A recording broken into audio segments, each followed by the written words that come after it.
பாவ அறிக்கையும் மன்றாட்டும். பாவ அறிக்கை. யாக்கோபு 2 அதிகாரம் 13 ஏனென்றால் இரக்கம் செய்யாதவனுக்கு இரக்கமில்லாத நியாயத்தீர்ப்பு கிடைக்கும். நியாயத்தீர்ப்புக்கு முன்பாக இரக்கம் மேன்மை பாராட்டும். ஆமென். ஆம் பிரியமானவர்களே, நாம் மற்றவர்களுக்கு இரக்கம் பாராட்டும் பொழுது மெய்யாகவே தேவன் நமக்கு இரக்கம் செய்ய வல்லவராயிருக்கிறார். நாம் இரக்கமுள்ளவர்களாய் இருப்போமானால் நிச்சயமாக நியாய தீர்ப்பு வேளையிலே அந்த இரக்கம் நமக்காக மேன்மை பாராட்டும். இந்த நிச்சயத்தோடு நாம் யாரையாகிலும் மன்னிக்காமல் இருப்போமானால், அவர்களுக்கு இறங்க வேண்டுமானால் கர்த்தரிடத்திலே கேட்டு நாம் அவர்களுக்கு இரக்கம் பாராட்டுவோம். இப்பொழுது பாவ அறிக்கை செய்வோம்.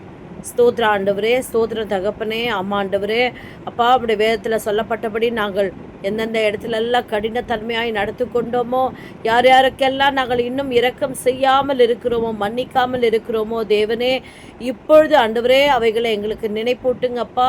நாங்கள் எங்கள் பாவங்கள், எங்கள் குற்றங்கள், மற்றவர்களுக்கு நாங்கள் செய்ய வேண்டிய மன்னிப்பு, இரக்கம் எல்லாவற்றையும் செய்து முடித்து கர்த்தாவே உம்முடைய பிள்ளை என்ற பெயர் பெற்று ஆண்டவரே சமாதானத்தை சுதந்திரிக்கிறவர்களாக எங்கள் ஒவ்வொருவரையும் ஆண்டவரே நீர் இரக்கம் பாராட்டுங்க, வழி நடத்துங்க, ஆசீர்வதிங்க. உடைய ரத்தத்தினாலே கழுவி சுத்திகரித்து இரக்கமுள்ளவர்களாய் எங்களை மாற்றும் ஆண்டவரே.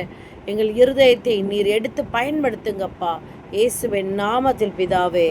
ஆமென், ஆமென், ஆமென். God bless you.